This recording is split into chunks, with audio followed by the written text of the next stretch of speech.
Hello everyone, Sientir here, and it is time to talk about blood magic. So blood magic has a lot of lifesteal effects, and we're going to go ahead and jump into it here. So this is of course the Necromancer part of my Guild Wars 1 skill review project, as blood magic is a Necromancer attribute line. So we're going to start off with Awaken the Blood. So this is one of two skills that are quite similar actually. So Awaken the Blood is 10 energy, 1 second cast time, 45 second recharge, enchantment spell. For 39 seconds you gain +2 blood magic and +2 curses, but whenever you sacrifice health, you sacrifice 50% more than the normal amount.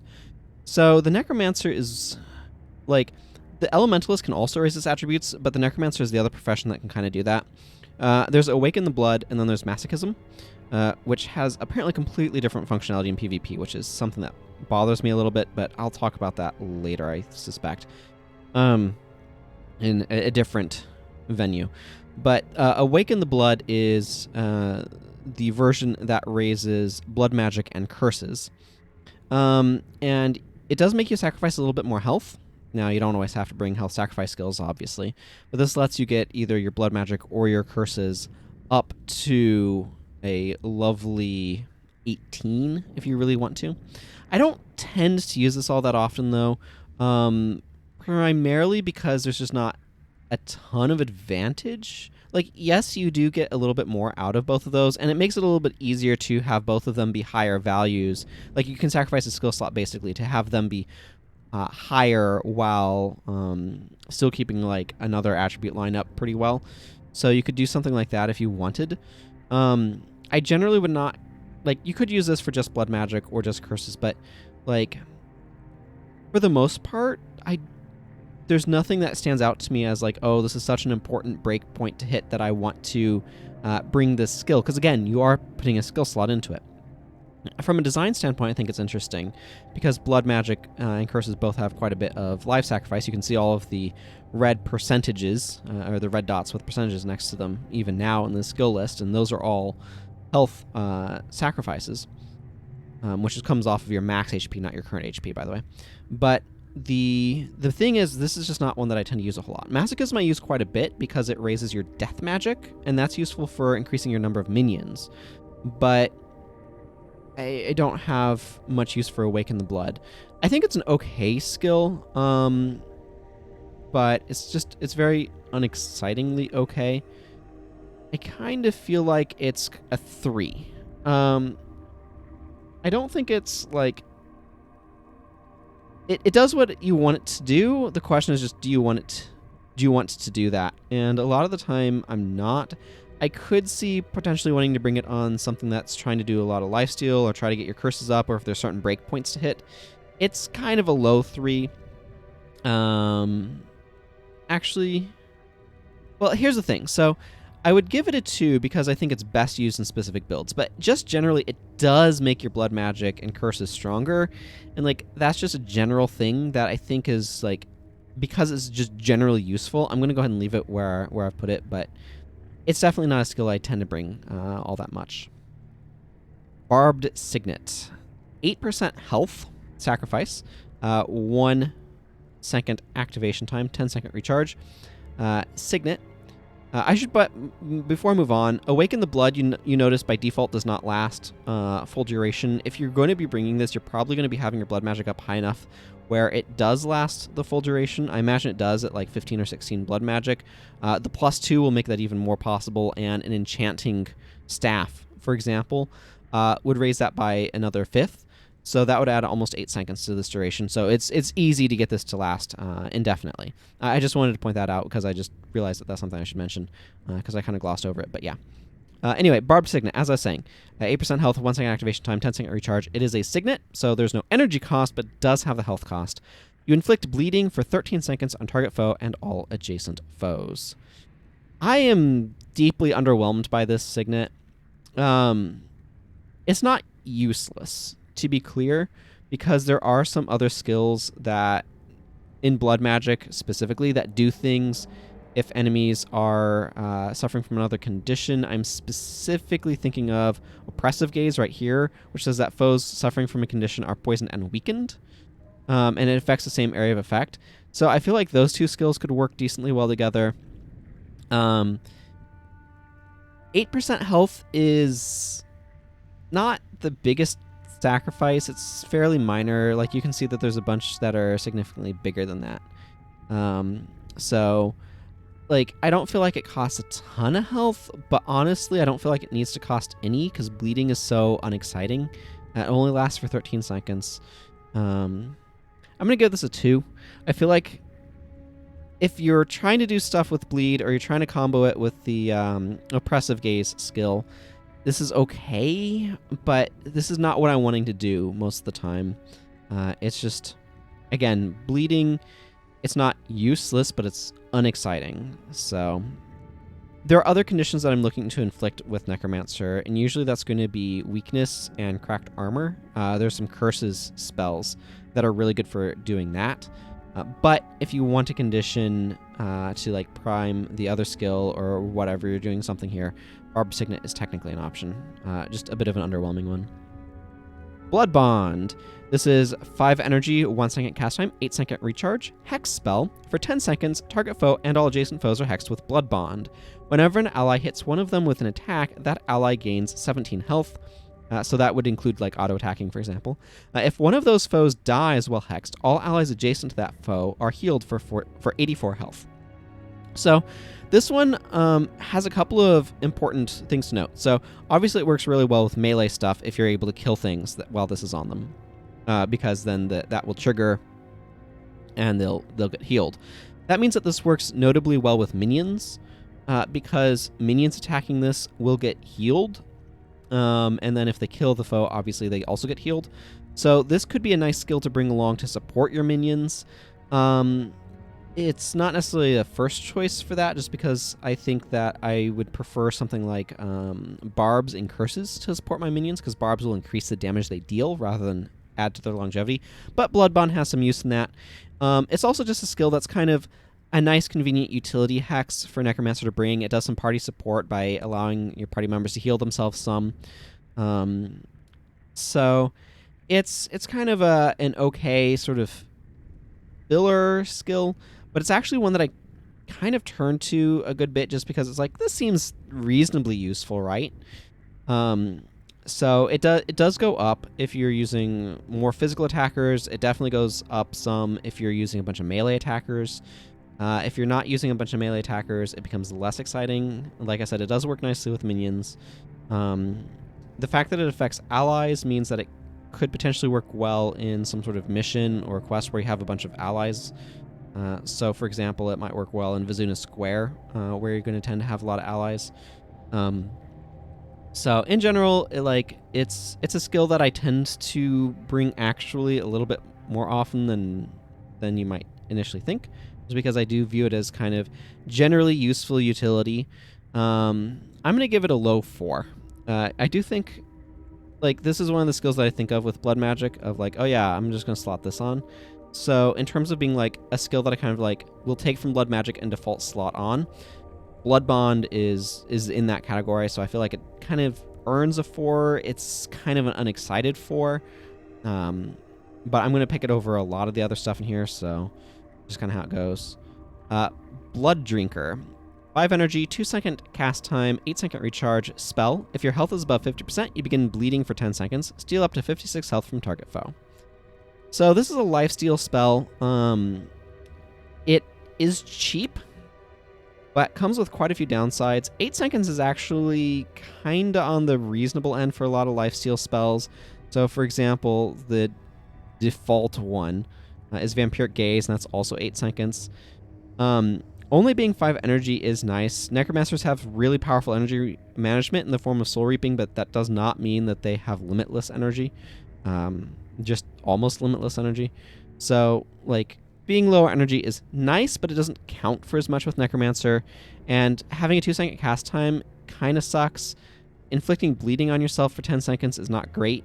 Keep in mind, if that goes the full duration, that's 60 health, which is actually kind of a little bit on the higher side of life sacrifice.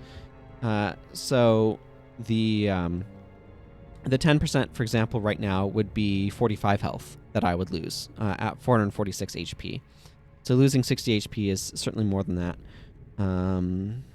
It's going to be Oh, I don't even know off the top of my head. I don't feel like doing the math, but it's a decent chunk of my HP. It'll often be cured, but then you're taking energy from your monks or whatever that could be used for other things. So I don't usually bring this one. The thing is, though, I'm not usually bringing... So there's a bunch of, like, what I'd consider, like, mid-tier damage skills in Blood Magic. So a lot of the lifesteal is kind of the 50-ish range of damage. And then there's other skills like Dark Pact, which is actually on my bar right now. We'll get to it in a little bit. You can see it down there.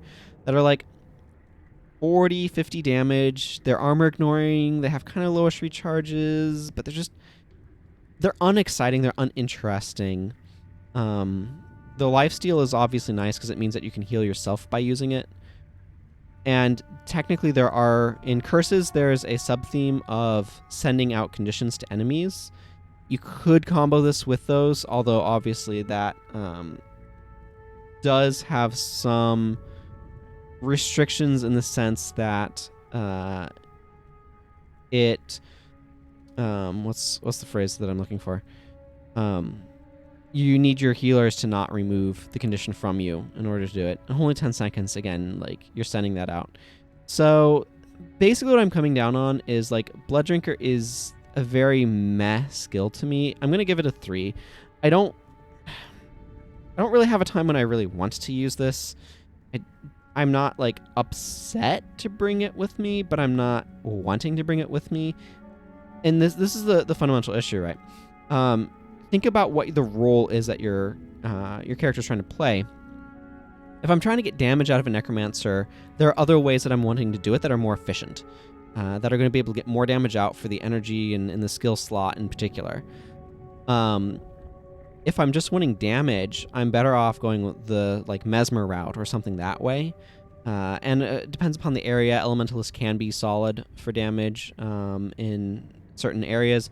Other areas, they fall off dramatically for that. So that's something to really keep in mind. So Blood Drinkers, like, it's an okay lifesteal skill, but a lot of the lifesteal skills are just kind of like, they're okay, and that's really about it.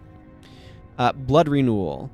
15% health sacrifice, 1 energy, 1 second cast time, 7-second recharge, enchantment spell for 7 seconds, so it ends, like, and then you can reapply it. Like, the cooldown and the duration are the same, is what I'm pointing out here. You gain +5 health regeneration. When Blood Renewal ends, you gain 160 health. So the way this works is you sacrifice some health, and then you get a bunch of health back from health regen. So that's going to be 70 HP that you get back from the health regen at these numbers. Again, +5 health regen is 10 HP per second. And then you gain an additional 160 health when this ends. You will gain that health if this is removed. So if this ends prematurely, you'll still gain that 160 HP.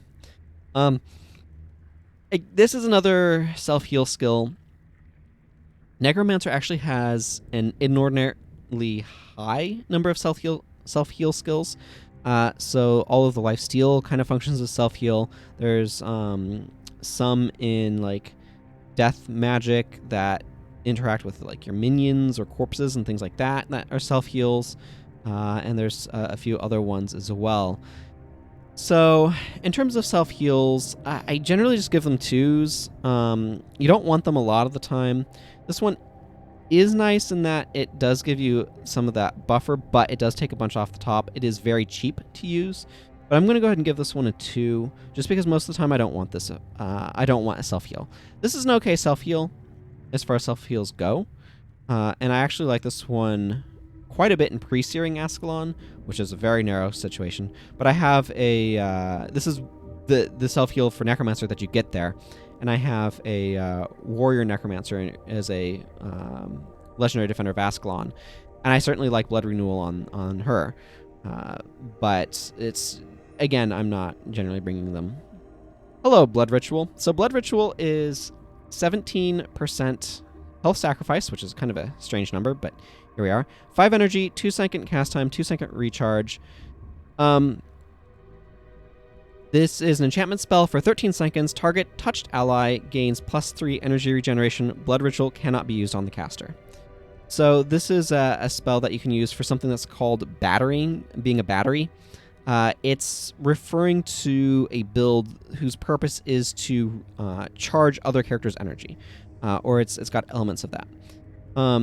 So +3 energy regeneration is 1 energy per second. So this is going to restore 13 energy to the enchanted individual. But this is a way that this character can help other characters gain energy, and giving 13 energy away is actually quite useful. Blood Ritual is actually a spell that I bring a lot. You can actually have quite low. Like if I take my blood magic all the way down to 1, first of all, it closes because I don't have any actually put into it. But this Blood Ritual lasts 8 seconds. That's giving 8 energy to somebody, even without speccing in it. If I bring it up to 3, that's 9 seconds. You know, that's reasonable. And like getting it up to like 10 seconds, that's again 10 energy. You get per second of duration, that's how much energy it gives, because +3 energy regeneration. So this is like another really high value for me. This is like a 7 or an 8 or something like that. I'm joking a little bit, but it's a solid 5, because I will literally bring this at like 2 or 3 points even. And again, it also benefits from enchanting.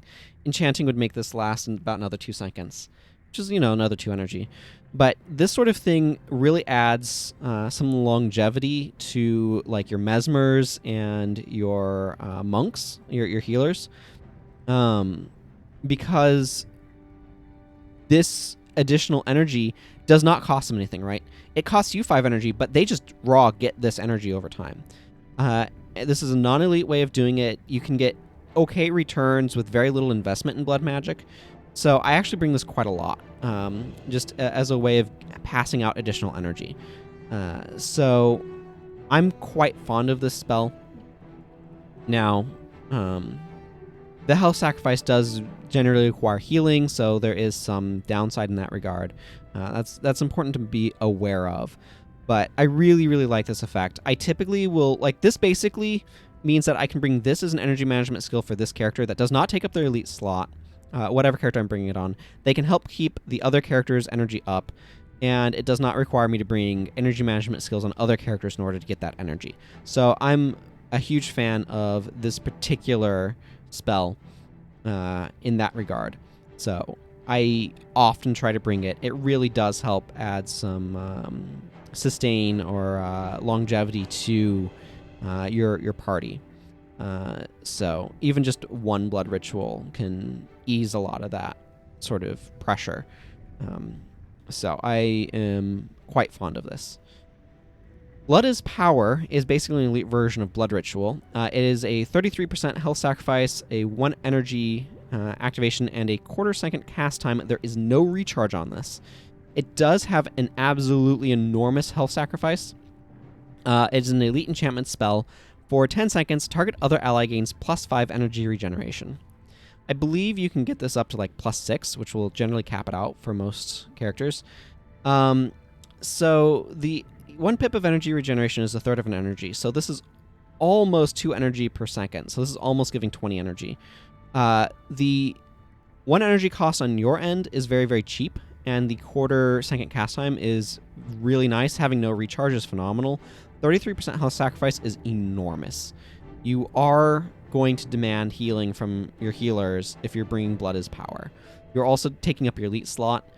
It feels really awesome to have this on you. It does, of course, benefit tremendously from extending the duration by another 2 seconds, which an enchanting mod would do. Right, plus 20% is an additional 2 seconds here. So Blood is Power is a very powerful battery skill. Very powerful for restoring the energy to your allies, but it takes up your elite slot. I bring Blood Ritual far more than this. I have brought this on occasion, but the fact that Blood Ritual is good enough and does not take up my elite slot and has like half the health sacrifice that Blood Ritual or Blood is Power has means I don't generally bring Blood is Power.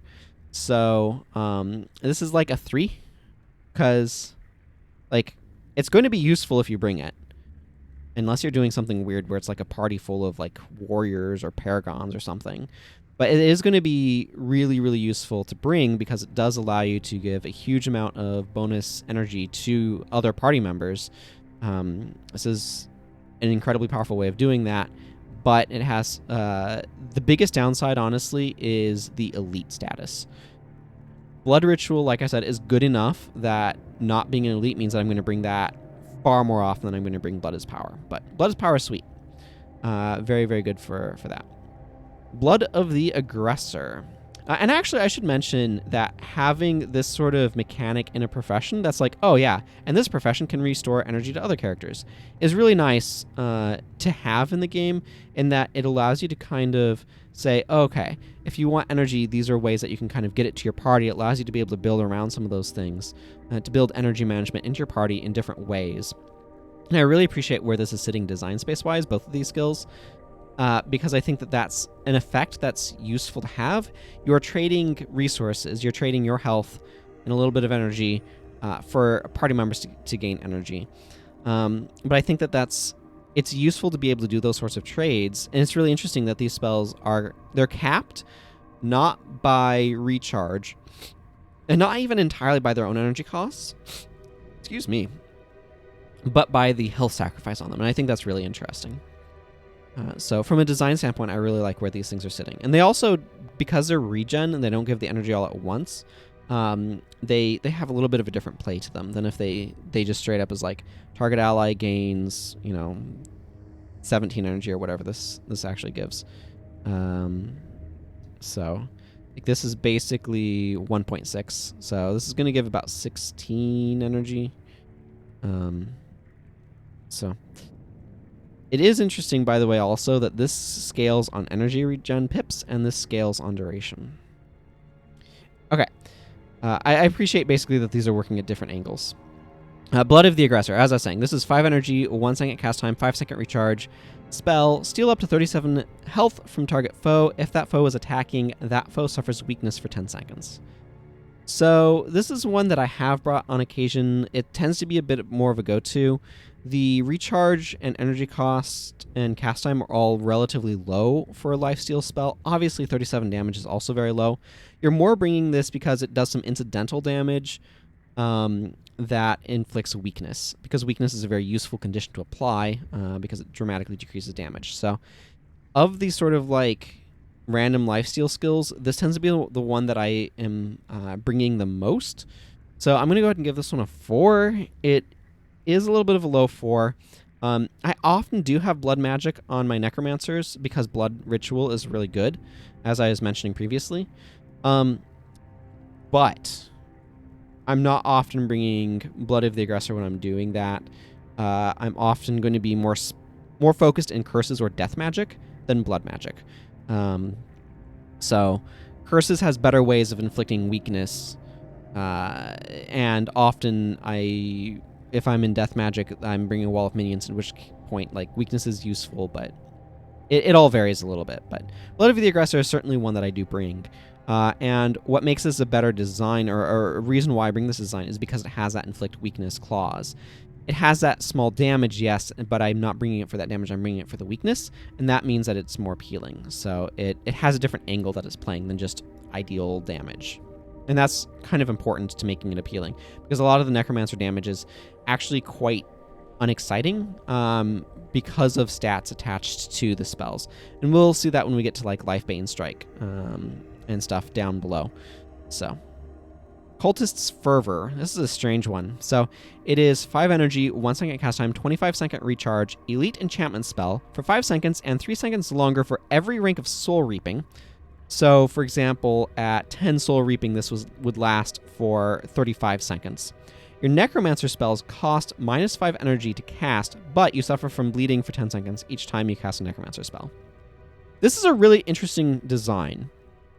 It basically, it's an elite that allows you to be able to decrease the costs of all of your Necromancer spells. I notice it says spells and not skills, by the way. That's important. Here's okay, so like that's a really cool design. It's a really cool way of doing it. The fundamental problem here is that they wanted to make this a Necromancer only skill. So it is your elite. It only works with Necromancer spells, but theoretically, if the duration worked differently, you could use this on a Mesmer or an Elementalist or something to be energy management for your Necromancer spells. And it's an energy management in a way that has a cost, right? You inflict bleeding on yourself. That 10 seconds of bleeding, like I said, is 60 HP, but, you know, it renews the duration, so you might keep bleeding on yourself for quite a while. Maybe you're using this to send bleeding to enemies, using Plague Sending, something like that could work really well. The problem is they stapled the duration to Soul Reaping, which means that this is completely useless outside of Necromancers. And so having high Soul Reaping, and therefore having a good duration on this, like, I wouldn't bring this with less than 7 Soul Reaping, because that's enough to give it permanent uptime, right? 21 seconds from Soul Reaping, and then 5 seconds from its base. Soul Reaping, having high Soul Reaping, which is necessary to have this work, also means that you just have more energy because of things dying and therefore Soul Reaping working. So, unfortunately, this is one of those skills that the space that it is playing in is really cool. Chopping 5 energy off of the cost of all of your spells can be quite strong. Like, that's a really cool idea. I would probably most use that actually specifically. So there's basically one build where I could see using that, and that's the Order build, based on Order of Pain and other skills that are similar to this. So obviously you can't use it with Order of the Vampire, but there is... Oh, what is it? Dark Fury is another one that's 10 energy. I could see using Cultist Fervor with those, because then those are very high cost, and you basically need to spam them. But outside of the situation where I'm using it to fuel that sort of build, I'm not going to bring this, because I need to have Soul Reaping to make it work, and that means that I'm going to have the energy that I need from things dying anyway, so it just becomes redundant, right? It becomes redundant to decrease the cost of my spells when Soul Reaping is keeping my energy up. So I'm going to give this a 2, because I do think it has a place in the Order build. I just don't think it has a place outside of it, because of that sort of stapling an energy management skill's duration to your energy management attribute is questionable, is really what it comes down to. There are some times when you do get low on energy as a Necromancer, but there are other options that you can use for that in Soul Reaping, for example. That spending your entire elite slot on it is questionable, and if I am spending my entire elite slot on it, I might want to bring Offering of Blood, which just raw gives me 17 energy. I have to cast enough spells, and like, you'll probably make up the deficit for it, but anyway. It's an interesting design space. It's an interesting design. I think it's a cool design, but the fact that its duration is stapled to Soul Reaping like it is makes it a little bit counterintuitive, and kind of highlights the weirdness of, we're giving you a powerful energy management skill that only Necromancers can use very bluntly in like 2 different ways, and then like, this would be more interesting if it were in Soul Reaping, actually, just because then it would be easier to use it with other attribute lines without having to go in Blood Magic as well. So it scales with both Blood Magic and Soul Reaping. It's that link to Soul Reaping that's really the big problem for me. Yeah, that's kind of where it comes down. Cool design otherwise, but Dark Bond. Dun, dun, dun, dun, dun. Sorry, thinking of James Bond there. So this is 5 energy, 2-second cast time, 20-second recharge. Enchantment spell. For the next 54 seconds, whenever you receive damage, your closest minion suffers 75% of that damage for you. So this redirects damage, or a good chunk of damage, from you to your minions. This obviously makes you a lot more durable, but makes your minions more fragile, relatively speaking.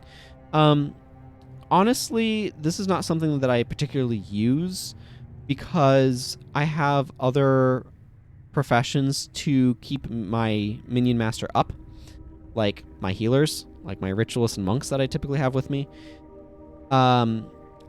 So this is kind of trying, like, it does a really good job of making you a lot more durable, provided you have minions up. Obviously, it doesn't do anything if you don't have any minions. It is in Blood Magic, which means you have to go into Blood Magic, but I probably want to go into Blood Magic anyway for Blood Ritual. And obviously its duration is quite high relative to its recharge. So it's actually probably pretty easy to use. I'm going to give this a 2. The effect is certainly useful. It's just, or it's certainly effective. It's got a strong effect, but its usefulness is limited by the fact that there's other things that I'm doing to protect my minion master. If you are finding that your minion master is dying a lot, then this would be a way of potentially adding durability to them. I do not believe that this transfers life sacrifice. If it transferred life sacrifice, it would be mildly more interesting. But yeah, overall, because it says damage and life sacrifice is not damage, right? It's loss of life sort of thing. So I'm not generally bringing Dark Bond. It's kind of a niche skill in terms of, like, that's not the Necromancer's job. And it's not to make itself more durable. But it's good to have this sort of design in the game because it lets you kind of play in a different sort of space. And it lets you potentially be able to try to solve problems. So from that standpoint, it's cool. This is not the thing. Like, so just to give it a different idea, if this made it that way whenever your minions dealt damage, like if this was an enchantment spell that's like whenever your minions deal damage, you gain some amount of health, that would be a much more interesting skill because it would be like it's doing the similar-ish sort of effect. Gaining health and reducing the damage you take are kind of similar. Or like if it was whenever a minion deals damage, you steal some health from that minion or something like that. Would be another kind of approach to it. That's a little bit more interesting because that can counteract life sacrifice, that sort of thing. That's the sort of skill that would have more appeal to me. Dark Fury. So this is 17% health sacrifice, 10 energy, 3/4 second cast time, 5-second recharge. Enchantment spell. For 5 seconds, whenever any party member hits with an attack, that party member gains 1 hit of adrenaline. For 50% failure chance with blood magic, 4 or less, because there's no other tie to blood magic with this. So this is part of a bond or part of an order build, or could be part of an order build. If I'm doing some sort of Cultist Fervor order build, I would probably consider this, but maybe not. There's another skill here, Mark of Fury, which I actually like a bit better just because it gains a bit more adrenaline, although obviously, and costs less energy. Although obviously Dark Fury has better uptime technically because of the only 5-second recharge. This is not quite the same thing as gaining double adrenaline. So if a skill gains adrenaline, gaining double adrenaline will gain twice that amount as well. This basically makes every hit gain you an additional strike of adrenaline. I don't know why it says hit of adrenaline when it's usually a strike of adrenaline. It's just some weird old quirky wording. This is a 2. You have to be specifically wanting this effect. This is a serious commitment of energy. I'm not generally looking to do this, but in the sort of order build, which is like, oh, I'm bringing a lot of physical attackers. Because again, like part of the reason also that gives us a lower skill is you have to be building a party that wants to use a lot of adrenaline. If you're bringing a lot of skills to boost the adrenaline gain of your party, which is what this does, right? This boosts the adrenaline gain of your entire party. I need to be using that well enough that it's worth the 17% health sacrifice and the 10 energy that I'm going to be using quite often. I'm going to be using that every 5-6 seconds, kind of based on recharge and cast time is roughly every 6 seconds, right? So because I'm using this every 6 seconds, that's a lot of energy, that's a lot of health. I need to be getting good return from that. That means I need to be doing more than basically giving one party member maybe 2-3 hits of adrenaline. That's just like, I need to be getting more out of the skill than that. So I need to have enough of adrenaline use in my party that Dark Fury is worth using, and that's requires, and it puts a burden on my build composition. So that's kind of what gives it the sort of rating that it does. Dark Pact. 10% health sacrifice, 1 energy, 1 second cast time, 2-second recharge. Spell. Deal 40 shadow damage to target foe. This is, so the shadow damage is armor ignoring, but this is very unexciting. 10% health sacrifice is pretty high. Otherwise, the skill is basically free with almost no recharge, so it's very spammable. It is armor ignoring. It's kind of the flair, or at least the old school flair of Necromancer. It's just like, you take 40, and now take another 40, and now take another 40.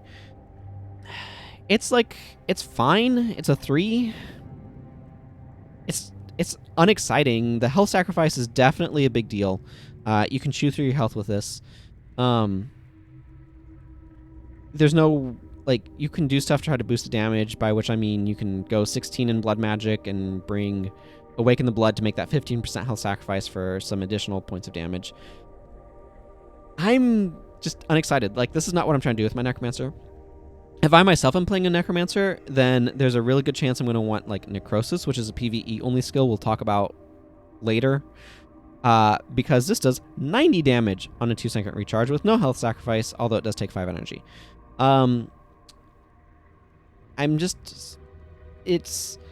If I'm trying to specifically do direct damage with Necromancer, I'm going to go a different route than Dark Pact. I'm probably going to go into Death Magic for Discord. Again, we'll see that when we get to Death Magic, but that's a much stronger way of getting damage in. So, like, Dark Pact is fine. I think the design is fine, but the problem is the damage is weak. And the, like, so this would be more exciting at, like, 50 damage and 5% health sacrifice, as it is the numbers are just, like, the amount of health that I'm giving up. I'm basically sacrificing 45 health to deal 40 damage to my target foe, and that just doesn't seem like a good deal. And that's the real big issue here, is the amount of, or, like, if it tied the damage to the amount of health I lost, like, say, maybe sacrifice 10% health, target, deal shadow damage to target foe equal to 1.5 times the amount of health loss, or something like that. That would be more interesting. That's a skill that I might consider bringing more. As it is, this is very meh. Demonic Flesh. 5 energy, 1 second cast time, 30 second recharge, enchantment spell.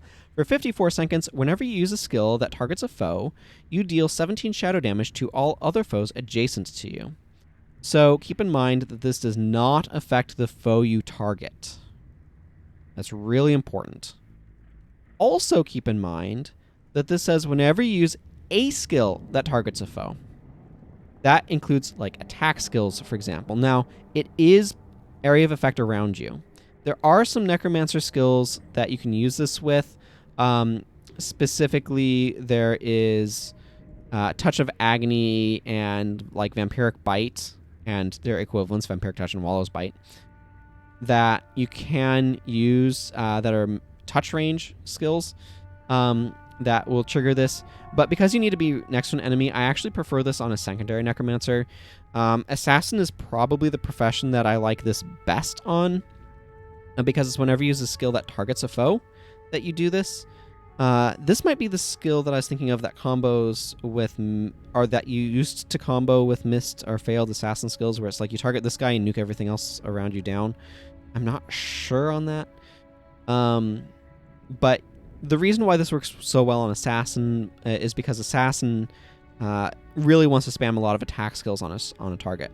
And making that area of effect can be quite strong. So this could be a really cool part of like an Empty Palm build with the Assassin attack that can loop into itself. I forget the name of it off the top of my head. So like this could work well with that to deal additional damage and things like that. It's to me it's a 2. I'm rarely ever going to bring it on a straight Necromancer main, or primary Necromancer, and there are some secondary situations where I might bring it. Like I might bring it on like a Dervish, with the attack skills, although it's a little bit redundant there. So it's like, what else am I getting, right? Because that's part of it, is like, what else am I getting out of blood magic that I want to bother with this? There's not a whole lot. There's like Unholy Feast you can arguably bring. You could bring something like a Wallow's Bite or something, but those are kind of unexciting. You could bring like a Signet of Agony, although that's also quite unexciting. So there are some things that you could bring with this. I think it's an okay supplement to kind of a fun like Assassin build or something. It's a cool design in that regard, but it's not a skill that I typically would bring. I believe this is different functionality than it used to have as well. I think it did something quite different. It definitely was a part of an Aura of the Lich build back before Aura of the Lich changed in functionality. I'll touch on that one later. Aura of the Lich used to like dramatically decrease your HP, and it would super drop the health sacrifice from things and all sorts of stuff, and allow you to be like super tanky with health regen. But that build doesn't work anymore because Aura of the Lich was changed to something that's arguably less gimmicky and better. But that build is no more, so Demonic Flesh could be part of that. But here we are. It can slot into some things, but it's a little bit dubious. Jaundiced Gaze. Jaundice, of course, indicating that you have a problem with your liver. But anyway, it is 10 energy, 1 second cast time, 15-second recharge, enchantment spell, remove an enchantment from target foe. If an enchantment was removed for the next 12 seconds, your next enchantment spell casts 1 second faster and costs 8 less energy. This is a weird one. I'm going to give this a 2. This is not the go-to enchantment removal I'm going to be using on a Necromancer. If I'm going to be using enchantment on a Necromancer in Blood Magic, I'm going to be bringing Strip Enchantment probably, which can remove 2 enchantments. Or I'm going to... I'm often going to be bringing my enchantment removal on my Mesmers with Mirror of Disenchantment, to be perfectly blunt. But there are some other options for removing enchantments. Rip Enchantment in Curses, for example, is only 5 energy. I'm going to be more inclined to bring that one. This one you're overpaying a little bit at 10 energy if you are not getting benefit from the clause that this applies on you. Because you can get quite functional energy or enchantment removal at 5 energy. This is not bad. The thing is, there's a lot of competition because enchantment removal is something Necromancer is really good at. So there's actually a lot of competition that Jaundiced Gaze is under. And because of that, that means that I need to be getting benefit out of the secondary effect. So that means I have to have some sort of enchantment that I'm wanting to cast, that I'm wanting to make significantly cheaper and cast a good bit faster. Because 1 second faster cast time is fantastic, right? That makes some enchantments cast instantly. It's going to make something like Dark Bond cast in only 1 second. It's going to make Blood Ritual cast in only 1 second. It makes Blood Renewal cast instantly. Things like that. That's really cool. Removing 8 energy is also really nice. The thing is, I need to be getting both of those benefits from it. So I would consider bringing it in an Order build, using like Order of Pain, because making Order of Pain cost 8 less energy and cast 1 second faster when it has a 2 second cast time is a huge benefit. Outside of that sort of build, I'm not going to bring this because I'm just not going to be able to get benefit from it, so there's other options that I have that are preferential. So that's kind of where we're sitting with Jaundiced Gaze. It's an interesting design idea, though, so that's pretty cool. And I appreciate that they have something that's kind of tailored towards a specific type of build, because I think that sort of thing allows it so that way different builds play out a little bit differently. When it's like, oh, okay, you're focused on doing this thing, this skill slots into that build really nicely, so it then starts becoming preferential, and changing things around like that is really cool. Life Siphon. So this is like super generic Necromancer, Hex, and Blood Magic. It is 10 energy, 1 second cast time, 5 second recharge, which is actually pretty low. Hex spell. For 22 seconds, target foe suffers -3 health degeneration, and you gain +3 health regeneration. So this is just directly transferring health from your target, 6 HP per second, both ways. So at a 22 second duration, this is actually going to deal like 132 damage and gain you 132 health. And you can, of course, spread it around to kind of gain a little bit more. This is okay. I'm going to be honest. This would be better at about 7 energy. I think 5 is a little low for this. But 10 is a little bit high. It's a little bit pricey. It is useful in Pre-Searing Ascalon for what it's worth. It's one of the skills you get there. So, like, most of the skills are useful in Pre-Searing Ascalon just because your pool of skills is really low. But in terms of, like, keeping you alive, this is actually pretty useful in Pre-Searing Ascalon. Although to get the health regen at 3 does take quite an investment in Blood Magic. I believe you have to have at least 8? No, 8 gets you to 2. So if I'm at 7... No. Whatever. Where is the... Yeah, I think it... Yeah, you have to have 12 blood magic to be able to get the 3. This is not worth it below 12 blood magic. It's just straight up not. It's barely worth it at that. And at 3 health, I'm going to be honest, like, AoE is king. You're not going to get the full duration out of this most of the time because in a general PvE scenario, enemies are just going to be dying fast enough that it's going to be hard to get the full duration from this. I'm going to give this a 3. I think this is a perfectly serviceable hex. It's just, I want something more oomphy, if that makes sense. It's a little bit of damage. It's a little bit of support for yourself. It offsets the cost of some of your sacrifice skills.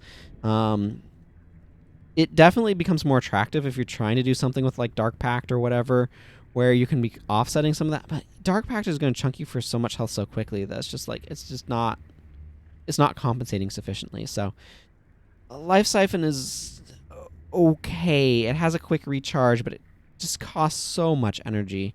And the effect is fine, but basically bleeding a foe and reverse bleeding yourself is just very unexciting. So, yeah, that's kind of where it's at. But it is a good, simple, straightforward spell.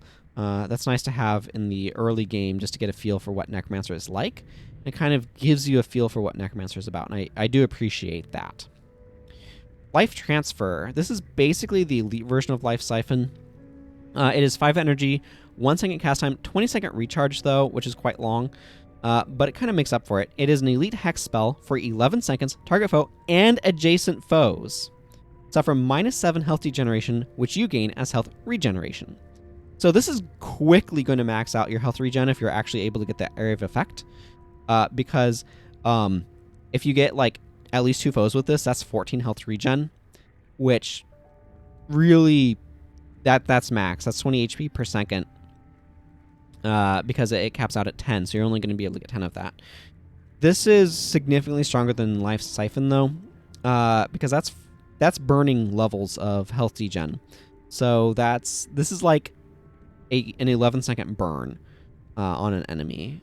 That's quite strong. That's going to be 154 damage to enemies at that duration, and you're going to gain, you're probably going to gain around 220 HP off of this. So this is quite powerful. That said, I don't typically bring this. Like, there are other options I have in Necromancer to do things to enemies, and like, this is probably, in terms of AoE health degen, one of the longer lasting options for this sort of level of health degen. And I think you can get it up to like 8 or 9 by the time you get it up to 16 blood magic, which is quite powerful. But like, it's competing for your elite slot, and there's typically other things I want in the elite slot. I'm going to give this a 3. I think this is a perfectly adequate spell, but the problem is Necromancer can be quite specific with what it's looking for, or quite versatile. And like, this is fine. It's a slottable filler sort of elite, but you're typically looking for something a little bit more special than that. Life Bane Strike and Shadow Strike are the exact same spell due to, you guessed it, factions. So they are both 10 energy, 2-second cast time, 15-second recharge. You can see that over here with this one too. And spell, target foe takes 41 shadow damage. If that foe's health is above 50%, you steal up to 41 health. So this can deal 82 armor ignoring damage to healthier foes. 10 energy is a good chunk of energy. For that amount of damage, like, it's okay, but again, if they are not above 50%, you do not get the full benefit. And at 15 seconds is quite long recharge. 2 seconds is actually kind of a longish cast time. Both of these are like quite underpowered feeling. I don't bring them bluntly, like, ever. Icon for Shadow Strike is really cool. Like, it's a sweet hand. Life Bane Strike is a different idea on a hand grabbing. So in general, single target damage has to be quite impressive or on a very low recharge, things like that, to be interesting. And this is unimpressive on a long recharge at a high energy cost and a long medium length cast time. Saying as long as 3 seconds is where it's really getting long. 2 seconds is medium. 1 second is kind of fine and whatnot. But I digress. The issue with both of these to me is just like the damage is just not quite there. Single target is just, it's not great in PvE. You want AoE, right? And so there are other options for damage from Necromancer that's an area of effect, or that's going to be a bit more impressive. A lot of the time I'm going to want utility from Necromancer, and that's the thing. That's what it comes down to. Is Necromancer a lot of the time for me, if I'm bringing a Necromancer, it's going to be doing some sort of utility thing more than like straight damage. So the fact that all of these, like all that they do is damage is like, that's okay, but I can also just bring a Mesmer and get straight damage more effectively. So like this stacks up poorly to like energy burn, or about the same as like energy burn. So it's just, I don't usually bring energy burn for good reason. So there's other options for dealing damage that are more effective that I can bring on my party, and these both kind of are just like, they're there. Basically, with the stats as they currently are, they need to be about twice as much damage for me to actually consider bringing them. If I was getting 160 damage off of this on a full health target, I'd be like, cool, I'm bringing that. But at 82, it's just not, it's not there. It's not there. Honestly, I feel like they're clunky enough that I'm going to give them both 2s. I could see bringing them... Here's Shadow Strike on my thing where I write down these. I could see bringing them if you're specifically like trying to set up something with them, but like the opening salvo of like Blood Spike or something. But I just... This is definitely one of those, like, you need to hit a certain threshold to be considered sort of thing. But I like the design. I like where it's playing. So, Mark of Fury. 5 energy, 3/4 second cast time, 10-second recharge hex spell for 5 seconds. Allies hitting target foe gain 2 strikes of adrenaline. When this hex ends, that foe suffers from cracked armor for 12 seconds. So there's a couple of things about this. One, this only affects one enemy. So that's actually a mark in favor of Dark Fury over this. This will probably, like, again, this is like a 2. I need to be getting enough benefit from the strikes of adrenaline to be worth it. And I need to have enough enough allies that are able to do that. This is a little bit higher of a 2 than the other one, honestly, just because gaining 2 strikes of adrenaline, the energy cost is really what it's about. It's more adrenaline, lower energy cost per hit, and then inflicting cracked armor can be useful. That's certainly a nice side effect. Again, this is single target, which is less exciting. You definitely want to be using this thoughtfully if you're going to be bringing this, but it's somewhat unexciting. So I'm not really looking to bring this most of the time. It's okay. If the thing is, now that I kind of think about it and realize that this is not AoE, which I had initially been thinking it was. If it was AoE, it'd be like, yeah, that's fine, and it still would be a 2. But that does make it play more favorably against Dark Fury, in the situation where I have a lot of adrenaline going on. So I don't know. Your mileage may vary. I should add, bringing this on like a secondary like warrior or something, where I'm bringing this to get cracked armor against something that I'm building up body blow with this, because it's like 5 seconds, I gain a couple of additional strikes of adrenaline, and then that ends and they get cracked armor and I body blow them for a deep wound. Like, I could see that being really interesting. I could see doing that with a weapon that deals plus 15% damage against hexed foes, potentially, although that's suspect. Just because I generally would prefer 15 over 50. But I think that Mark of Fury could fit nicely onto some sort of warrior build that way. I would definitely consider that over a primary Necromancer, actually. So something interesting to think about in that regard. Mark of Subversion. This is a very strange spell. So it is 10 energy, 2-second cast time, 30-second recharge, hex spell for 6 seconds. The next time target foe casts a spell that targets an ally of that foe, so they're trying to do something to one of their allies, the spell fails and you steal up to 76 health from that foe. The reason why it says up to 76 health is because if they have less, you can't steal more. This is really strange. This is very mesmery. It basically negates the spell. And you can tell that it's kind of out of place because the energy cost is a little high at 10. The recharge is super long at 30, and the cast time is kind of lengthy for this sort of effect at 2 seconds. This is just kind of weak. If I want this sort of effect, I'm going to want to bring a general interrupt on like a Mesmer, or I could see doing something with the Mesmer that's like the guilt or shame, whichever one it was, that's the lifesteal version. This definitely deals damage, and that's nice, but again, I'd rather like Cry of Frustration or something, which is going to get somewhat comparable damage in an area of effect. So the biggest mark against this one, like, it is honestly, if this was like 1 second cast time, 10-second recharge, it'd be more interesting. But it's just, its stats are kind of mediocre enough. It really feels like a Necromancer take on a Mesmer skill, and correspondingly weak as a result, if that makes sense. So I'm going to go ahead and give this, like, I'm going to give this a 2 for weakness. I don't think it's quite a 1, because the effect is strong when it goes off. It's just all of the stats stapled onto it are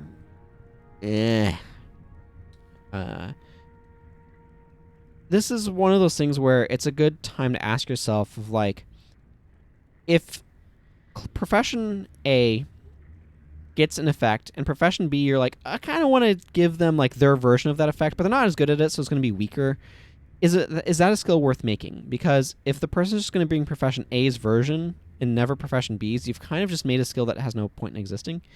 That's kind of the weird spot that it's in. So important to think about, like, if you're going to do that sort of thing, is there a reason why they wouldn't just go into the other thing? So this is a good spot, actually, where it's useful to point out, like, a contrast to, like, Magic the Gathering.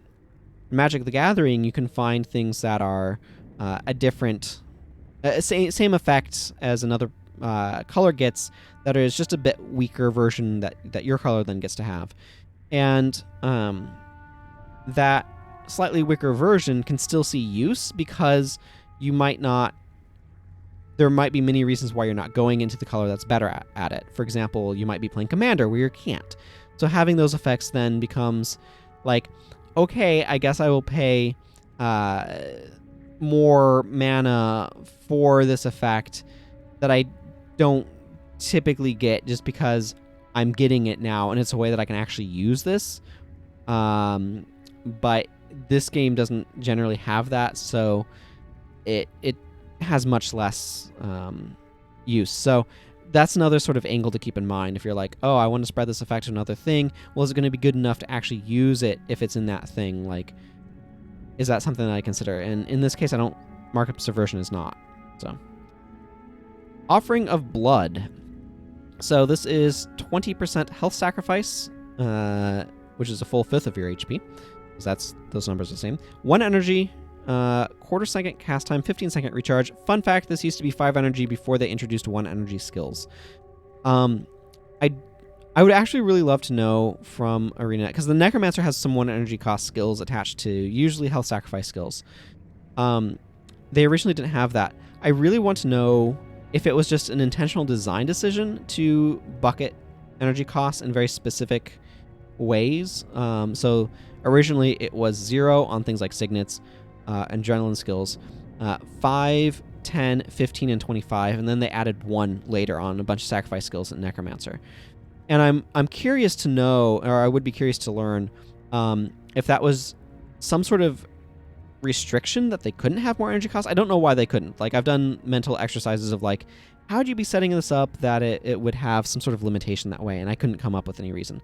So I'd be curious to know if there was a like, if they were just doing that from a design standpoint to try to make it easier to like compare skills or be less overwhelming that way, and how they thought that kind of played out. I personally don't like that restriction, because I think there's a lot of skills that are like 7 or 8 energy, where they're too good for 5, but 10 is way too high, and there's no good way to kind of like balance them up to be worth 10 energy.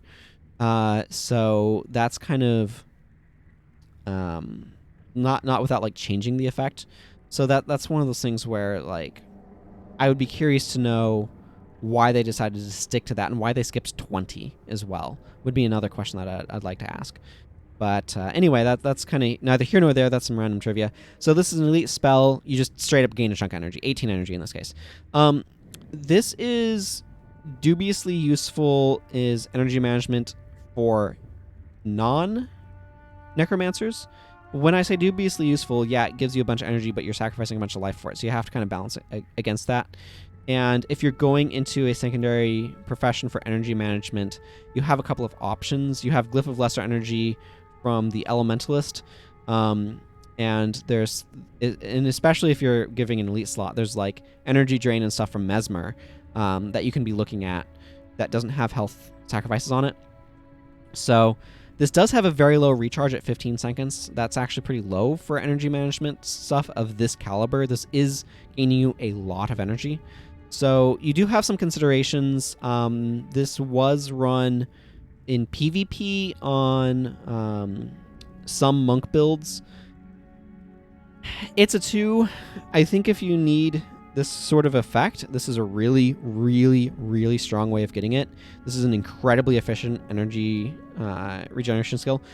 For comparison, the 17 energy that this gains you, because you have to subtract the 1 from the cost, of course, is equivalent to like 3 pips of energy regeneration for 17 seconds. So that is quite strong. It does gain you a lot of energy. Now, I'm generally not going to be using this because, of course, I'm bringing somebody with Blood Ritual to compensate. The Necromancer doesn't need this. I will use this on a build that I'll talk about later when we get to Vampiric Bite and Vampiric Touch. But generally speaking, I don't bring Offering of Blood unless there's some very specific reason why I need it, and that's very uncommon. So it's a sweet effect. It is trading health for energy, and if that's something that you are happy to do, if you need the energy, this is very, very good at that. Usually that's not how I'm building my teams. And the thing is, you are not in a vacuum. You are part of a team. So that's something that knocks this down considerably in how often I'm going to bring it. So, Oppressive Gaze. I touched on this one a little bit earlier when I was talking about Barbed Signet. This is 10 energy, 1 second cast time, 10 second recharge, spell. Target foe and adjacent foes take 26 shadow damage, excuse me, not holy. Shadow and holy both are armor ignoring, so they're somewhat similar in that regard, but holy damage is better. For reasons we will discuss when we talk about monk, probably. Holy damage, basically, it deals double damage to undead things, so that's an additional beneficial property. But anyway, 26 shadow damage. Foes already suffering from a condition are poisoned and weakened for 10 seconds. So, I'm not often bringing this. The only, like, you're not bringing this for the 26 damage. That's pathetic amounts of damage. It's nice, but it's very, very low damage. The reason why you're bringing this is because of the inflicting poison and weakness for 10 seconds. Again, the weakness is more easily applied in curses with enfeebling blood. We will talk about that one. That's going to be highly rated skill. This one is okay if you're doing some sort of build that has a lot of conditions flying around already, but in that case, you're probably it can be quite redundant. I'm gonna give this one 2. You do have to be building around making sure you're getting conditions around to really make this worthwhile. I have brought it before, but it is quite unexciting to me, so I'm not really going to be using this very often. again, as well, not all enemies can be poisoned. I know I bring this up all the time, but non-fleshy enemies are common throughout the game. You do often run into elementals or undead or things like that that are not fleshy and therefore are immune to poisoned. It is a strong consideration. There are plenty of enemies that are vulnerable to the bleed and the poison and the disease. Like, there are quite a lot of enemies that are, but there are not an insubstantial number that aren't. So it's just something that's important to keep in mind. Order of Pain. 17% health sacrifice, 10 energy, 2-second recharge. Enchantment spell for 5 seconds whenever a party member hits a foe with physical damage. It's really important that you note that this is physical damage, not a physical attack. So it does not work with elemental damage. It does not stack. I should continue. That party member does plus 13 damage. I believe that plus 13 is armor ignoring as well. So this does not like stack with conjures and stuff like that. So you have to be really intentional. If you're bringing Order of Pain, you need to be making sure you are dealing physical damage. This can be kind of tricky with heroes if you're giving them a bunch of bonus weapons, because the / bonus weapons, the sword that you get, the Glacial Blade, and the scythe that you get, the Icy Soulbreaker, both deal cold damage, which do not work with Order of Pain. So it's important to, and the spear that you get that way too deals fire damage. So a lot of those / bonus weapons do not work with Order of Pain. The hammer, it does, the dagger does, the bows do.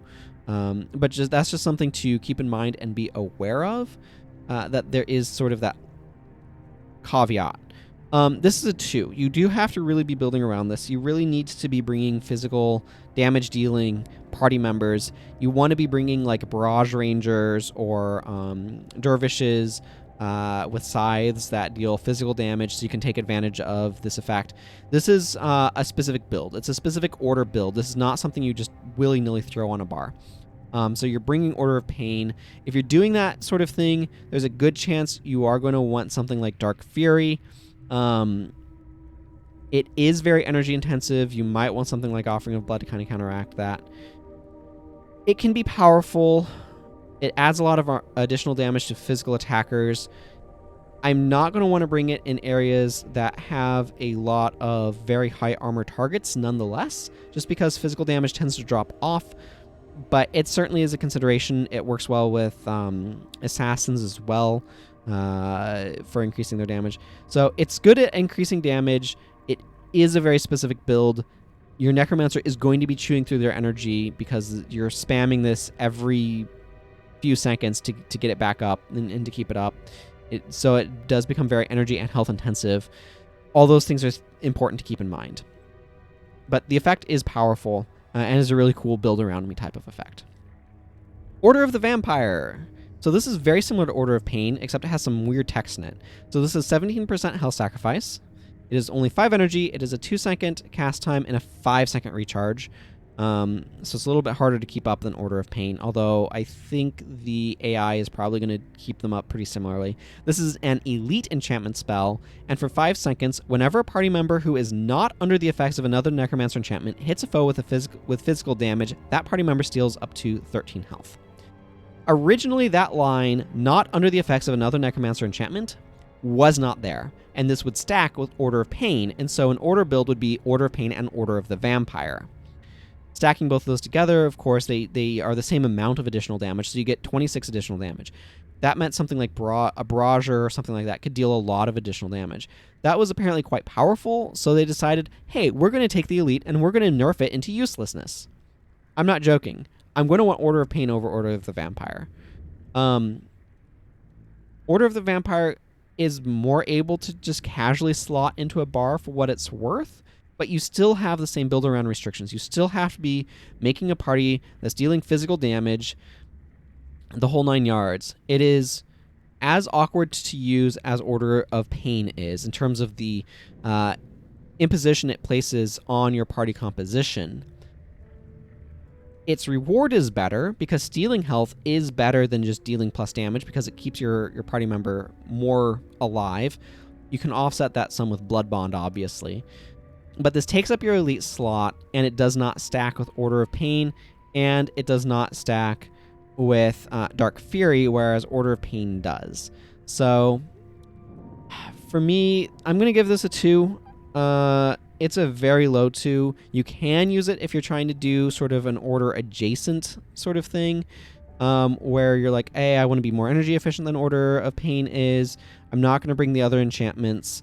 Like, that's a direction you can go, but this is a lower 2 than the Order of Pain 2. I'm going to bring Order of Pain more often than I'm going to bring Order of the Vampire. And I don't make that build terribly often in the first place. So, yeah, that's just unfortunately the case. They just decided that stacking them was too strong, and so they made it so you just couldn't. And they did it in the most blunt way possible. So, here we are, unfortunately. I do wish that this did something a little bit more exciting, but oh well. Ravenous Gaze. 8% health sacrifice, 1 energy, 1 second cast time, 10 second recharge. Elite spell deals 27 damage and steal 27 health from target foe and all nearby foes. This is a 3. This is perfectly fine. I'm okay with like tossing it in a bar, but I'm not like it's a little underwhelming. It does deal a bunch of armor ignoring damage. The health sacrifice on it is basically made up for by the steal. As long as you're hitting enough foes. The nearby range is really nice. That's quite big. The cost on this is super minimal. The thing is, it's just kind of a mild elite. Like, it deals a little bit of damage in a nice area of effect. 54 damage is nothing to sneeze at, but on a 10-second recharge, it becomes something you can, be less frightened by. And really the problem here is that this is not Elite Dark Pact. This is, I mean, it kind of is, but it isn't. Because that 10-second recharge is a bit too long. If it was more like 2 or 3-second recharge, this would be a much, much, much stronger skill. And even if it was like bumped down, like if it was 15% health sacrifice and like 2-second recharge, I'd have to run the numbers on that a little bit, but that would be way more palatable to me. As it is, it just it's very Like, again, this is what we come to. Like, the raw damage Necromancer skills are just very unexciting for elites. So I need to be getting more out of my elite skill on Necromancer than just a little bit of damage, because it's so easy to get lots of damage on other professions that if all I'm getting is a little bit of additional damage out of my elite, that's not quite good enough. It's kind of weird because there's a bunch of elites that are like exciting in a different sort of way, or they're much more of a utility thing, where they're maybe like medium utility, but that's more interesting to me than like medium damage, just because the utility plays a bigger role in the team than the damage does. So this is what it really comes down to. Like, a lot of blood magic damage is just underwhelming. And because it's underwhelming, because I have better ways of dealing damage, it gets pushed off my bar. It's not something that I want to bring a Necromancer for. And, like, that's the thing, is, like, why am I bringing a Necromancer on my party? It's going to be for something in Curses. It's going to be for something like Minions. It's not going to be for Ravenous Gaze or things like that. And that's the issue. That's what it comes down to. So, it's a fine if bland design of a skill. It doesn't really fulfill a role, and that's the problem here. I should add, though, that this is really easy for just anyone to use. The commitment's super low, but the problem is there's other elites that do things that matter more. So I wish this was much more of an elite version of Dark Pact, where it had a much lower recharge but a higher sacrifice on it. Shadow Strike we already talked about with Life Bane Strike. If you don't remember, it's a 2 because it's very unexciting. Again, blood magic damage. So I should clarify here, while I'm thinking about it, Vampiric Gaze would probably be a better time to talk about it, but PvP had a lot of issues with blood magic for a very long time. There was a build called Blood Spike, because it's blood magic and it's a spike build, that would basically be like, hey, we're going to use a bunch of lifesteal skills on this person all at once and get through all of the protective measures that was put on them. And that's the thing, is there was not a great counter to lifesteal in PvP because nothing would reduce that damage. It got through everything. So because it completely ignored all protective measures, all enchantments that would reduce damage, all armor, everything, there's no way originally to reduce the damage dealt by it. PvP really, really struggled with what do we do about lifesteal, because it was really quite potent. And the issue then is, like, none of the skills were made interesting enough in PvE to really see use there, in my opinion. They're all just kind of like, they're underwhelming. A lot of the damage in Blood Magic is just very underwhelming because it was so very powerful in PvP for spiking. Eventually they made it so that way the protection prayers stuff, the stuff to reduce damage and whatnot, did work on lifesteal, which I think really took...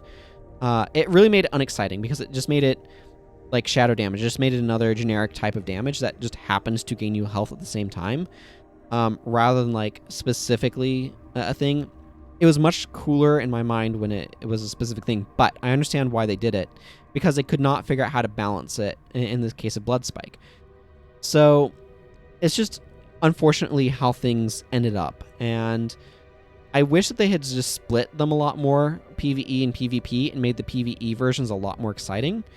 But, you know, it's where it is, and if you're trying to do damage on a Necromancer, you're going to go into curses, you're going to be doing things there, probably more than you're going to be using Blood Magic's stuff, with some exceptions like Spoil Victor that we'll get to shortly.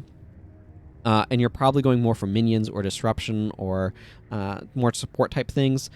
Unfortunately, Blood Magic is just filled with all of these lifesteal, damage dealy type skills that are nerfed relative to, like, they're very weak just because the PvP scene, they were very powerful because of their ability to just go through all defenses. So it's just, I think that there was some balancing things that could have been done a bit better, and I understand that there's a lot of different struggles and a lot of different ways in which you're trying to figure it out, and trying to make these things work. And yeah, that's kind of where we're at, unfortunately. Something like Shadow Strike, for example, could have just been no lifesteal, right? It could have just been, if that foe's health is above 50%, you deal an additional 41 shadow damage. There's no reason, like, there's nothing in here that indicates that this should be lifesteal other than the fact that it's in Blood Magic, perhaps. But, you know, this is kind of how things are. It's kind of how things fell out. And it's just an unfortunate sort of reality of how things played out through the game, through its life. So I think it's important to understand some of the scenario, though, that leads to a lot of these life-stealing skills being aggressively underwhelming in PvE, and it's based on their strength in PvP. Okay, anyway, Signet of Agony. 10% health sacrifice, 3/4 second activation time, 8-second recharge. It is a Signet, no energy cost. You suffer from bleeding for 25 seconds. All nearby foes take 58 damage. So this is a point-blank area of effect. It is armor ignoring. I'm not going to really want to use this unless I have a way that I'm taking advantage of this 25 seconds of bleeding. The area of effect, like, there are other ways of doing that. Again, this costs you health, so it's not free. And the bleed, like, this really needs to be getting comboed with, like, Plague Sending or Plague Touch, or even Plague Signet. In the Curses line that lets you transfer conditions from yourself to enemies. Because this doesn't, like, without doing that, this is really unexciting. It's okay if I am doing that. Again, I'm hoping that my allies are not doing stuff. I'm going to give this a 2. The downsides from this are a bit too high for me to really want to take it. I would be more inclined to bring it on like a secondary Necromancer, and even then my attributes are getting really thin. So I don't generally want this. It's just how it is. The damage is okay, but again, this is hard to use on a primary Necromancer because you're having it at point blank. I could maybe see using this on like an assassin that's also bringing what is it, demonic flesh up here, and there's a critical strikes skill that lets you lose conditions when you use attack skills. I could see it working okay in that scenario. But outside of that, like, it's very, very, very questionable to bring this. So definitely a skill that you're trying to build with. Signet of Suffering. 4-second recharge. It has no activation time, no costs associated with it, except for the fact that it's an elite signet, so you're taking up your elite slot with it. You suffer from bleeding for 6 seconds. Oh, there's the cost. 6 seconds of bleed, 36 damage. The next Necromancer skill that targets a foe causes bleeding for 13 seconds. Okay. This is a 1. There's a couple of reasons why. First of all, this takes up your elite slot. It makes you bleed for a period of time that's long enough to be annoying, to probably inspire your monks to heal you of it, but short enough that you can't do anything with it. It takes up your elite slot, which I think I probably already mentioned, but is worth mentioning again. And, like, it requires you to use another skill to even inflict bleeding in the first place. Now, it doesn't have a duration. Yeah, it does not have a duration, so you can activate this and then it'll just chill on you. I doubt it affects everything with area of effect, but here's the thing. I can just bring Barbed Signet to inflict bleeding on all of my, like, on a group of target foes in and of itself. And I'm still not interested in that. So, this is... When am I ever going to want this? Bleeding, as I have established, is super unexciting. If I want bleeding, I can easily bring, like, a Paragon's Barbed Spear to inflict bleeding, or I can bring a Warrior with Sever Artery. I can bring... There's some Dervish skills that inflict bleeding. Is it Aura Slicer? There's Aura of Thorns, I think, maybe. There's something like that. There's a couple of skills that way. Like, there are a ton of ways to inflict bleeding in the game. There's ways I can be bringing, like, a Ranger. This is single target bleeding. Actually, you know, it might affect everything in area of effect if you use it. But even then, like, it's the next Necromancer skill, not just any skill. It's so underwhelming. It is just so underwhelming. The cost, like, I don't think I would, like, it's a 2 if it wasn't an elite. And even then, like, I don't think I would typically, like, ever bring this, even if it wasn't an elite. So as an elite, it's just never getting on my bar. I do think it would be a 2 if it was not elite, but that elite slot competition is just too freaking high. This does not do enough for me.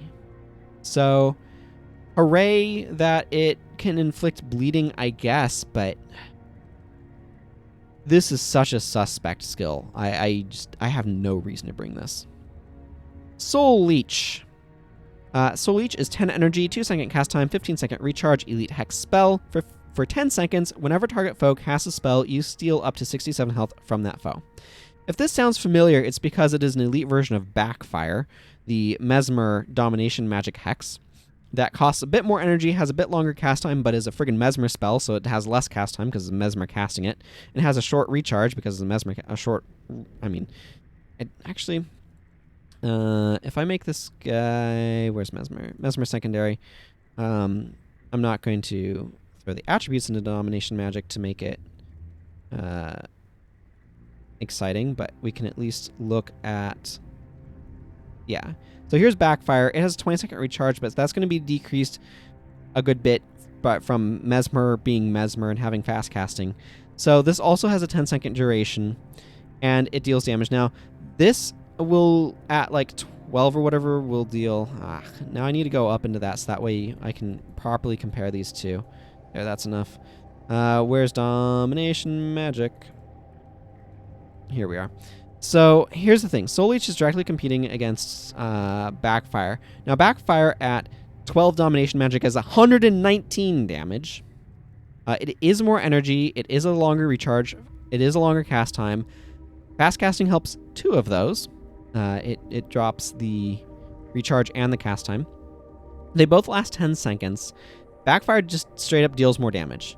Now, if I can... Here, let's just use this scroll bar guy. Now, that said, Soul Leech being cheaper, and like natively shorter recharge is both nice. Backfire, I've been playing actually with it some lately on a Mesmer, and it definitely can be very powerful. And definitely Soul Leech getting on you can be quite devastating as well. But Backfire is more devastating. The fact that this is Lifesteal was more exciting before Lifesteal could be stopped by a bunch of protection prayers. So even then, like, spending my elite slot on this is not what I want to be doing. I'm going to give this a 3. I think this is one of those, and maybe that sounds a little high after the way I was talking it down, but, man, that 3 looks like an 8. Let's write it again. So, yeah, I'm recording this on a piece of paper because it's easier. So anyway, Soul Leech is even still, the effect is useful, but I'm going to want other elites. Backfire is generally going to be preferable. Again, this is another case where it's like, oh, Mesmer does this punishing effect really well. Necromancer kind of gets it to an extent. Soul Leech, therefore, is kind of playing in that same sort of space. But the Mesmer version is arguably stronger, and not taking up your elites. Like it's weaker in the stats on the top end, as it were, on the cost and cast time and recharge and all that. But we talked about that. But basically, like, Soul Leech taking up your elite slot is a huge downside. And there's another problem that Soul Leech has, which is actually down in curses. We will be talking about this one later. Spiteful Spirit. These stats are obviously quite underwhelming, but it deals damage in an area of effect whenever the foe attacks or uses a skill. So Spiteful Spirit triggers a heck of a lot more often in an area of effect. So it's just straight up preferable to Soul Leech. And that's the problem, is like Soul Leech is just... It actually and Spoil Victor, which we're going to get to in a moment, compete very poorly against Spiteful Spirit. And unfortunately, that's just kind of what it comes down to.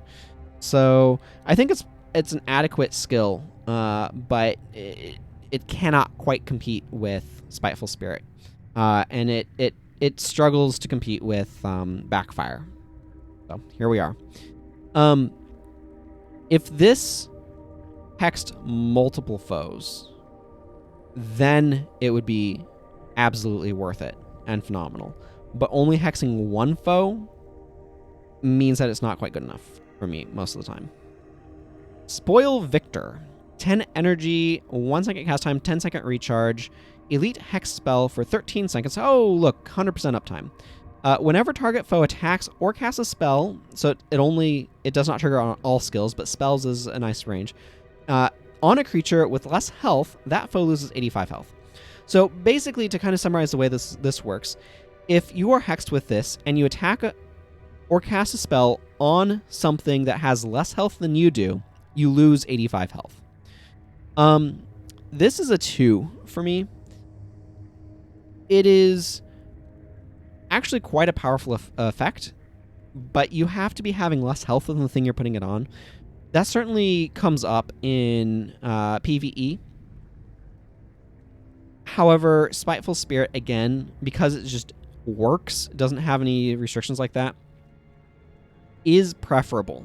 I'm going to want Spiteful Spirit more than Spoil Victor 9 times out of 10, and that 1 time out of 10, as it were, is when I'm fighting Shiro in the Imperial Sanctum mission, because he wrecks your health very quickly, and he has like, a bunch of HP and stuff, so throwing this on him, like, along with things like Empathy and Spiteful Spirit, why not, can cause him to just like wreck himself super fast. This is massively punishing. It should be stated, like, when this triggers, you do lose a huge percentage of your health. Like, 480 is sort of the base HP, so that's like a sixth of your max HP or more that you're losing off of this.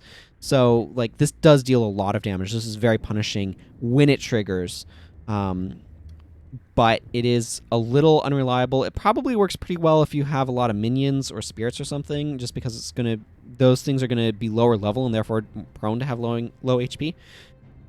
So this is an option there, but the AoE nature of Spiteful Spirit puts it ahead of Spoil Victor, unfortunately. But there are certain circumstances where I want this. and it can be quite strong in those regards. Strip Enchantment. 10 energy, 1 second cast time, 20-second recharge, which is a little long for enchantment removal. A lot of it is 15. This is a spell. Remove 2 enchantments from target foe, and if an enchantment is removed, you steal 53 health. So this is kind of like Shatter Enchantment in that it deals damage for removing enchantments. It's health steal. It's a bit low. That makes it unexciting. I feel like it used to be more, but probably PvP nerfed it. Removing 2 enchantments, however, is strong. If there's an area where there's a lot of enchantments. I'm going to give this a 2. If I need to be removing multiple enchantments, this is certainly an option for it. The thing is, most of the time I'm going to want something that's cheaper and has lower recharge, such as Rip Enchantment or Mirror of Disenchantment. Things like that tend to be the enchantment removal I'm going towards more often, or maybe some of the weird quirky dervish stuff that removes enchantments, or the assassin stuff that removes enchantments that tend to have lower recharge but other weird restrictions on them. Things like that are where I'm going to be looking for my enchantment removal. Strip Enchantment is nice in that it removes 2 enchantments, but that requires me being in an area where there are enemies that are using multiple enchantments that I want to remove. That doesn't come up that often, so that kind of relegates this down a little bit. And there are other options for this effect in Necromancer that we'll be getting to later in Curses and No Attribute. So it's a good effect to have, and it certainly is appreciated. It's just, it doesn't come up that often that I want this effect, so the shorter recharges and lower energy costs of other skills tend to be preferential. Okay, Touch of Agony is the exact same thing as Wallow's Bite, because for some reason factions decided we needed 2 of these. I have no idea why. So they're 10% health sacrifice, 1 energy, 3/4 second activation time, not cast time. These are skills, not spells, for what that matters. 3-second recharge, which is pretty low. Skill, target touch foe takes 50 damage. Specifically shadow damage on Touch of Agony.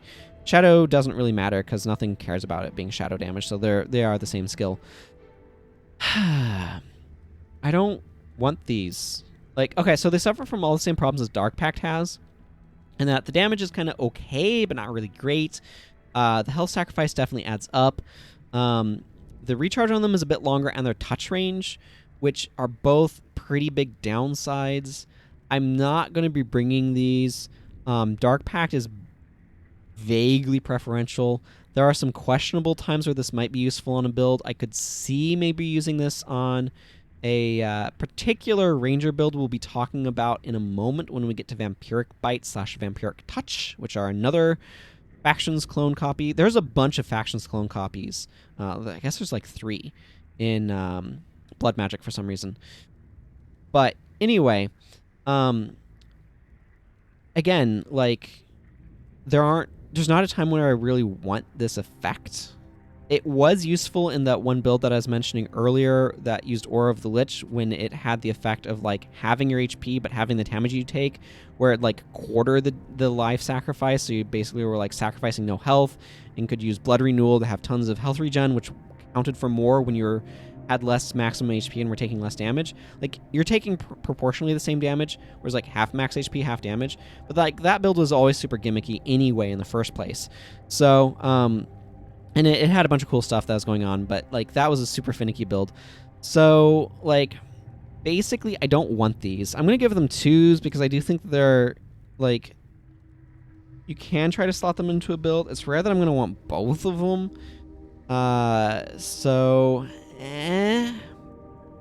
They're not exciting. Again, the damage is very low, so the health sacrifice is kind of high.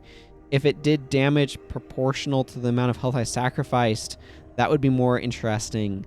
Here's where we are. I should move on. Blood Magic's going to have a very long video, I can tell already. Already an hour and a half into this recording. Okay, Unholy Feast. 15 energy, 3/4 second cast time, 8-second recharge, spell, steal up to 54 health from up to 3 foes in the area. So this is a pretty big area of effect, but it's limited by the number of foes that it can hit. This is definitely more exciting on something like a Dervish or Assassin. Even then, so this is more interesting on those as a big health heal, because if you're hitting those 3 foes, you're gaining 162 HP off of this, which is nice. That's certainly up there with a lot of health self-heals. It is unreasonably expensive at 15 energy. This can be 10 energy and it would be fine. I don't know why it is 15. That is very high. So like Inferno is 10 energy and will probably deal maybe more damage, comparable damage, depending upon armor levels. So like that one, and can hit more foes but doesn't heal you. I don't know. Unholy Feast, I'm going to go ahead and give this guy...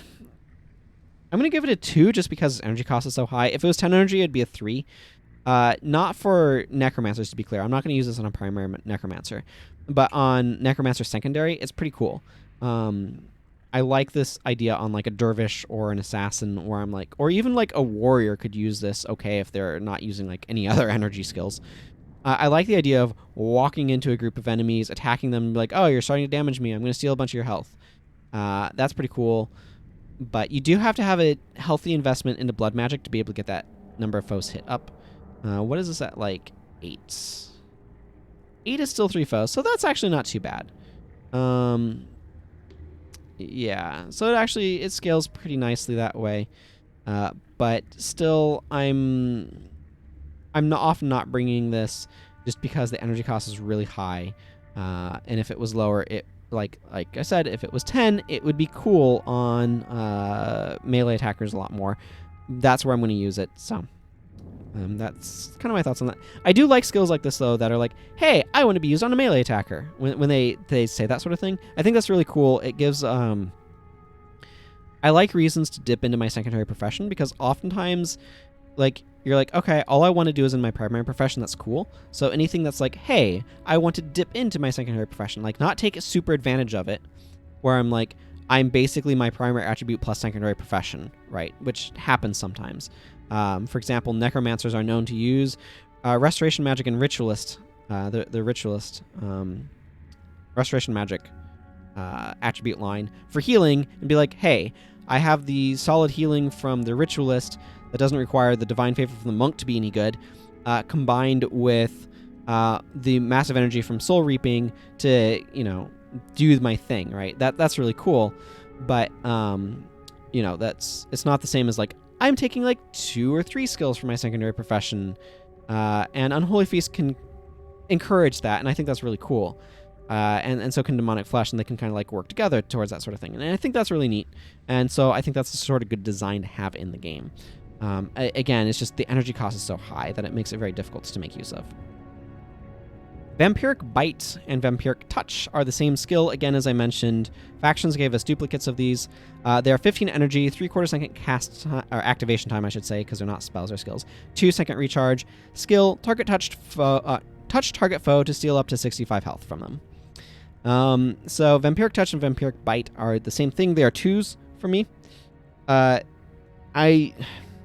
Look, that energy cost is super high. 15 energy is very, very, very high. That makes it really hard to spam these. I'm giving them 2s because they have a strange ranger build, so expertise works with these. If you can get up to 16 expertise, I think you can cut the energy cost on these down to 5, which is still kind of high, but is actually reasonably affordable. And then you'll bring like Blood Renewal and Offering of Blood to get your energy back. For a reminder, Offering of Blood gives you a bunch of energy. Blood Renewal gives you a bunch of health regen and stuff like that. And you can use some other skills. You could use Demonic Flesh in that build, for example, if you wanted it. You could use like Touch of Agony as like some secondary stuff. But anyway, the Touch Ranger build is what that is. It uses expertise combined with Vampiric Bite and Vampiric Touch to make them reasonably affordable, and then you can kind of spam them. It's really hard to stop that damage in that it ignores armor, it ignores blind, it ignores blocking, ignores most defenses, originally all defenses, but it ignored a lot of defenses. It's a very dubious build in PvE. It does not have great DPS, honestly. Its energy costs are quite high. Its sustain is kind of poor in that regard. It was really good in PvP, like random arenas, and that's kind of about it. It's very vulnerable to snares. It's a kind of a cool build, though, and it's awesome that something like that exists in the game, and when they reworked Expertise to make it affect fewer things, which happened quite a while back, I don't remember the details of what it originally affected, but they left in that touch range exemption, or exception, where touch range stuff would be reduced by Expertise, and that includes Vampiric Bite and Vampiric Touch, so they kept that build alive, which had mixed reactions from the player base. I think it's a really cool build. I think it's a really cool properties. It is eminently deal-withable. Again, that build does basically nothing if you keep it from being able to move well. It is very vulnerable to cripple, for example. But as long as you're not bringing Antidote Signet, it's super weak to snaring hexes. So, cool build. Dubious in PvE. But, it exists. Worth mentioning.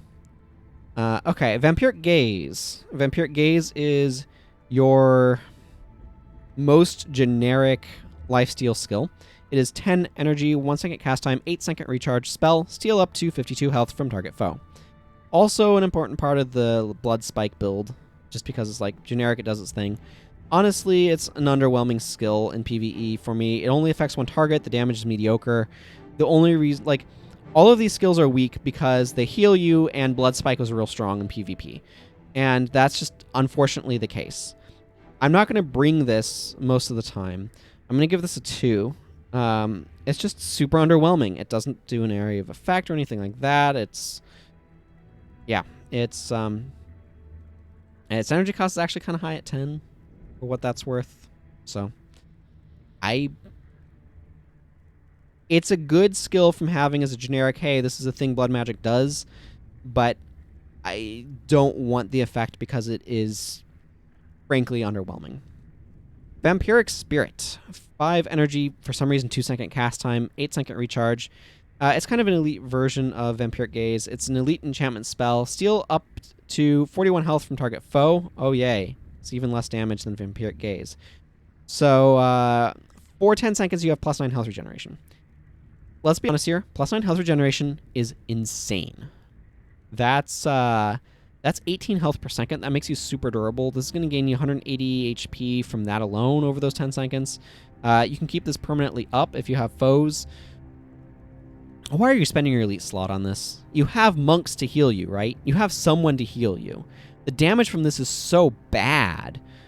I'm going to give it a 2 only because it is a lot of health regeneration.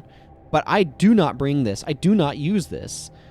The health regen is strong, but you have other characters in your party whose purpose is to heal you.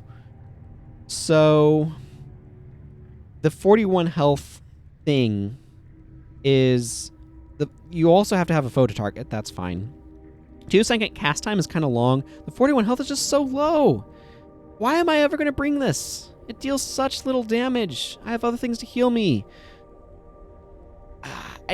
I want this to be something that, if it was +9 blood magic instead of +9 health regeneration, this would be sweet, and I would use it.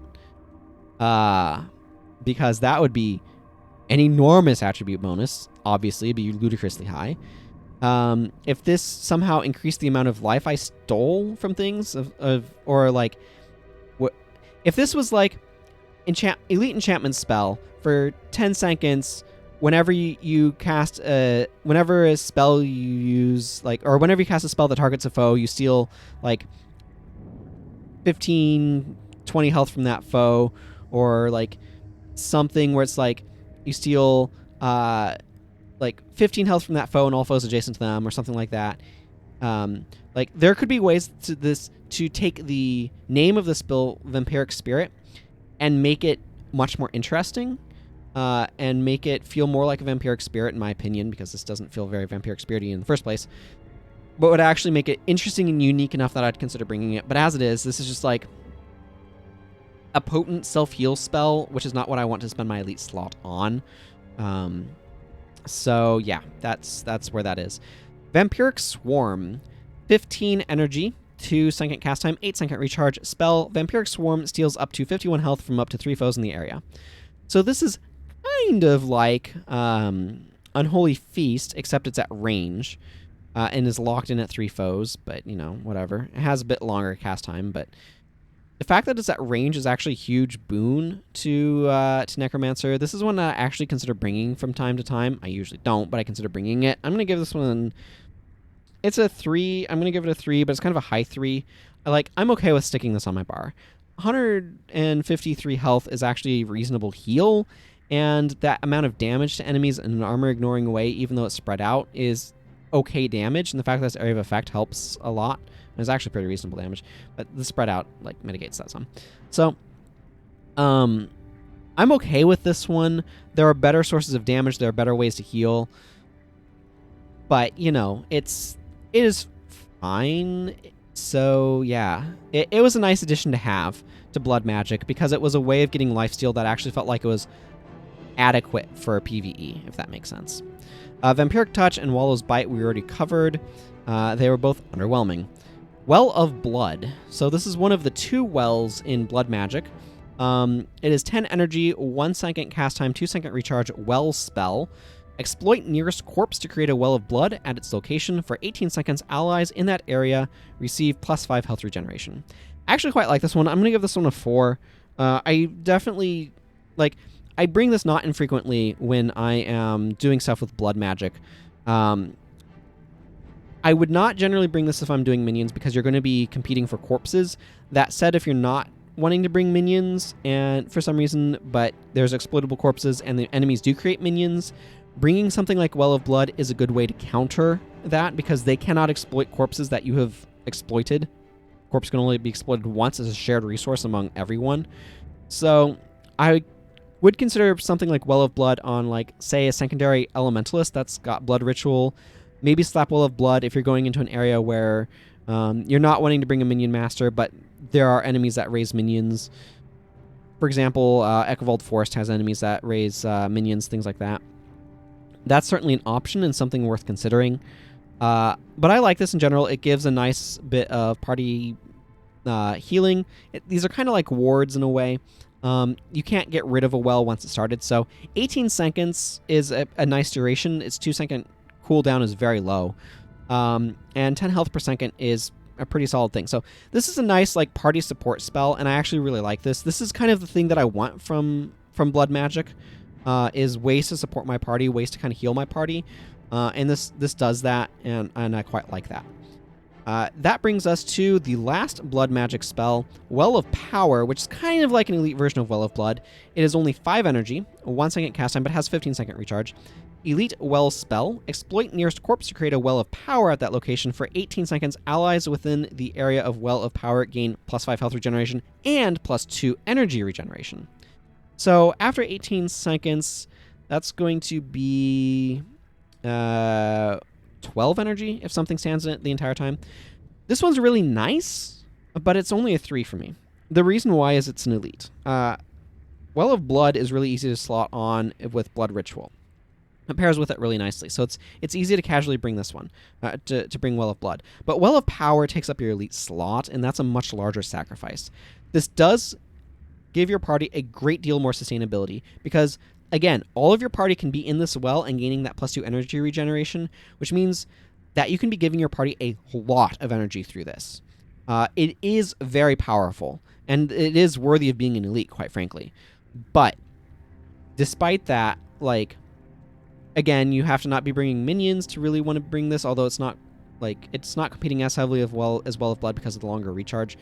But I'm not going to bring this a lot of the time just because it is kind of awkward. It is competing a bit with that minion master slot. It's not as easy to slot into a build as Well of Blood because it is taking up your elite slot you are dedicating to this.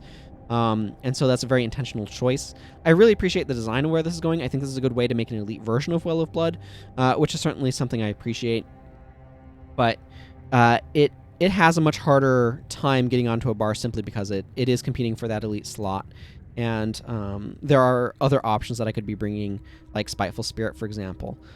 So that effect is quite detrimental to Well of Power, and enough to knock it down to a 3. So Anyway, I think that's going to be where I end it with blood magic, because I've talked about all these. I don't have anything more to say. So next time we will talk about curses, as you can see. And until then, everyone, take care. Goodbye.